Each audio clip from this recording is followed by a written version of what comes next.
Alright mate, yeah, let's have a look here. I actually tried to make your video earlier and I got distracted and made a 40-minute video on how to trade the alerts, on what to look for.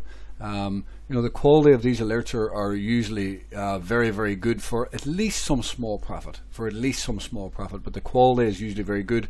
And yesterday was the first time that these alerts kind of failed. And they failed, but if you actually look at it, this flip red here, and you were not supposed to be even buying these. And if you read the trade rules, here, it tells you you're not supposed to buy on flushes through this here. You need to wait and let the price settle. So it did fail, but it was one of the conditions that we have in the trade rules where you're not supposed to take the trades. But the trade rules are the trades and the alerts have a very high probability of at least some profits. Like even there, that's a 0.6%. It's not huge, it's not earth shattering, but it is quick profits at least on that. And then drop, there's a drop right into here, off up here. So there is a quick drop in there. But anyway, and I made a 40-minute video in here, and trying to get people to understand that the Bitcoin and Ethereum alerts are actually extremely powerful. Anyway, let's look here at the market. Now, what I did say yesterday, if we scroll up in the Bitcoin chat, I think we're taking liquidity here right now. You know, a bounce here is probably going to send us lower before we go higher. I think that we test up here somewhere, probably above there. Probably above the let's look on eyeballing it. I think price can come up into that, but let's look into it. That's just my initial thoughts. Let's actually do analysis instead of just going with my gut feel. The thing is right now that we have 8 days left in the quarter, right? This is a bearish quarterly candle. Price, in my opinion, is going to new lows. Bitcoin is going lower, right? But the question is, how much can Bitcoin bounce on a new quarter, right? And if I throw a few fibs on this here, I didn't draw that properly, I don't think. Let's just refine that down. Yeah, somewhere there. So there is, I'm going to move this down here. In here is a very, very possible place where Bitcoin can bounce to in a bearish retest. Now, there's not really many examples here on Bitcoin here, right? Well, this is a bearish candle right here, but price actually came right back up and stop onto the highs.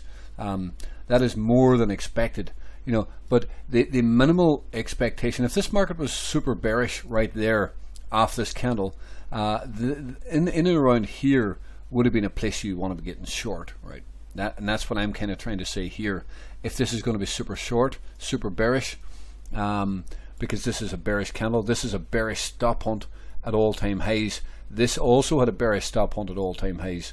Now, when you have a bearish stop hunt like this, it often tells me, and no, it's not a science, it's not exact science, it's just from thousands of hours of watching different times that I've seen this. When you get a bearish stop hunt, it means that you're probably going to go lower than this candle. See here, right? And when we bounce back up here, we had a bearish stop hunt here. I was bearish on the crypto market here, right? And you know, I told the group and told everybody, if you look back in the Marty Boots channels and stuff, you know, I made videos and posts about saying, you know, we are bearish in the crypto market because that was a bearish 6-month stop hunt there, and you know, we were bearish on it from right there. And right down, we tried to protect ourselves the entire drop, and you know, it was very powerful and it helps protect your gains. I'm sure not everybody listened, and everybody still had the hope that it would go higher, but you know, all we can do is give our analysis. It's up to each individual person to try and, you know, you got to make up your own decision in the moment as well. And the same right now, right? You got to, like yourself, you're stuck in a long, you bought right up here, I think, in a very bad place. I forget exactly where you bought, but you know, I remember it not being very good. It's an issue because you need patience, and the problem is, in my opinion, this is going to bounce here somewhere. Yeah, like I still think 28,000 is possible. right? I'm still thinking up there is possible 28,000. I think bounces up here do then go lower somewhere down in here, right? And that's been my personal preference, for the last probably 6 months or so. It's not. Is it 6 months? Could be 6 months actually. So it was in here. Let's just have a look at this. Yeah, when we were in here, I said that BTC is probably done for the year. That's somewhere in here. I forget now where I posted it. I need to search the chat, but I says that in my opinion, BTC is probably done for the year, and it's just going to be a choppy mess and bearish chop, if anything.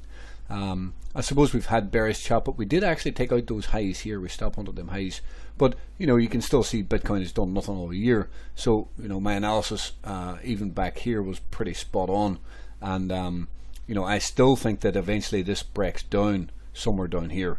My goal was 22 to 24k. 20 to 24k really in reality was what I was saying, but more refined.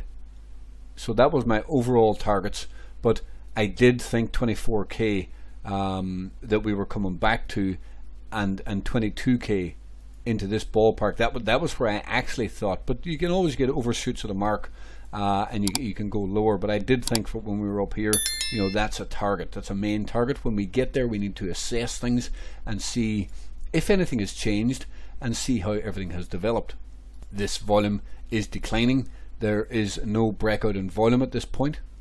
For example, if I'm trying to fit it into the chart here, you can see there is it's declining volume right there. For example, in the bear market here, what we got was capitulation, right? See here, we got a breakout in volume. That breakout in volume did crash the market, but that was the time to buy, when you get your capitulation volume. Okay, so that's something that's probably going to happen again, right? It's probably going to happen again. Now, what happened here? You have declining volume, right? And from there, we were bearish. We were trending bearish. Okay, and what happened again? COVID happened, but we got a breakout in volume, and from the breakout in volume, from the crash and the breakout in volume, that was the time to be buying, right? You want to buy there, buying the crash and the breakout of the volume, and that crash, both were into the red 200 moving average. This time we don't have a red 200 moving average here. If I flip to a 2-week chart, okay, well, we do have a 2-week red 200 moving average way down below price. I don't think that we get right into it yet, right? I think something like this is more possible, and maybe we hit it back here.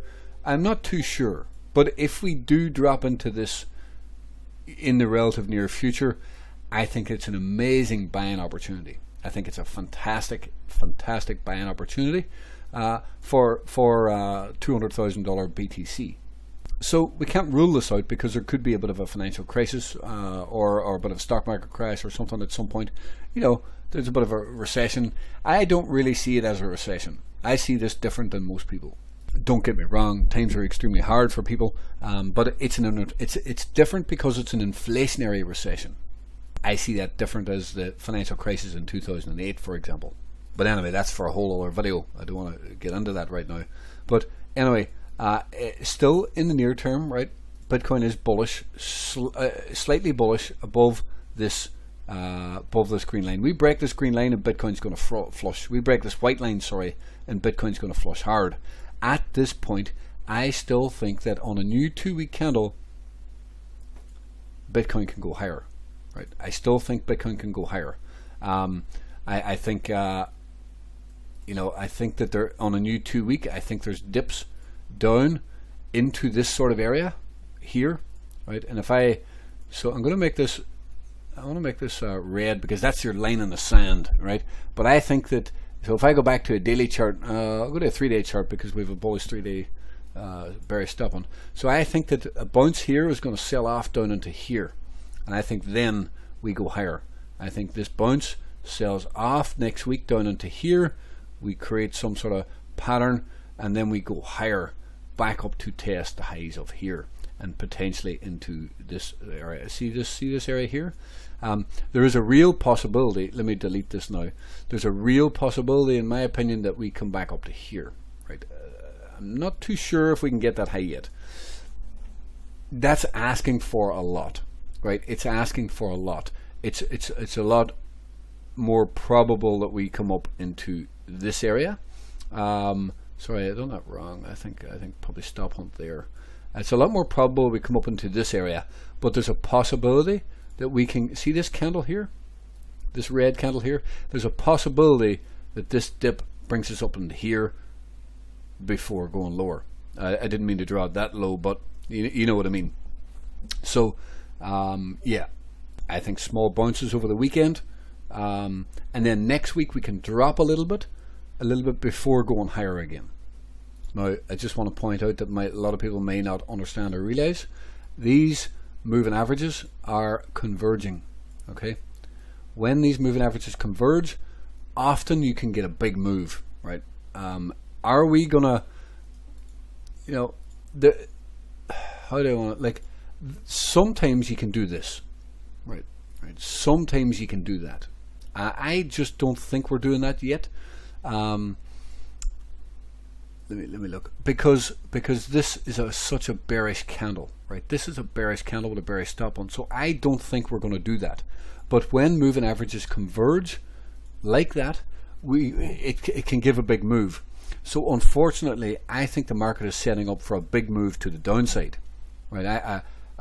Like this to me is as I mentioned many weeks ago before this pattern even developed, and I said you'll start to see calls for a head and shoulders on Twitter. I posted this weeks ago, that this will end up forming some sort of right shoulder that will then crash the market and will drop down. Will fill. See this candle here? This candle here has not been filled yet. Okay, so in my opinion, price should come back down and fill some of this candle, right? So price would want to come back down into this area. That is your $23,000 area, somewhere down in that ballpark. But this, to me, has a good chance of forming a bearish pattern, right? And the bounce up here should be a short to go lower, in my opinion. So back to the convergence. These are converging. So when you converge like that, it often can set the market up for a big move up or a big move lower, because price can easily break below or above all of them. Like you can see here, when price was here, it dips, but it's got supportive moving averages.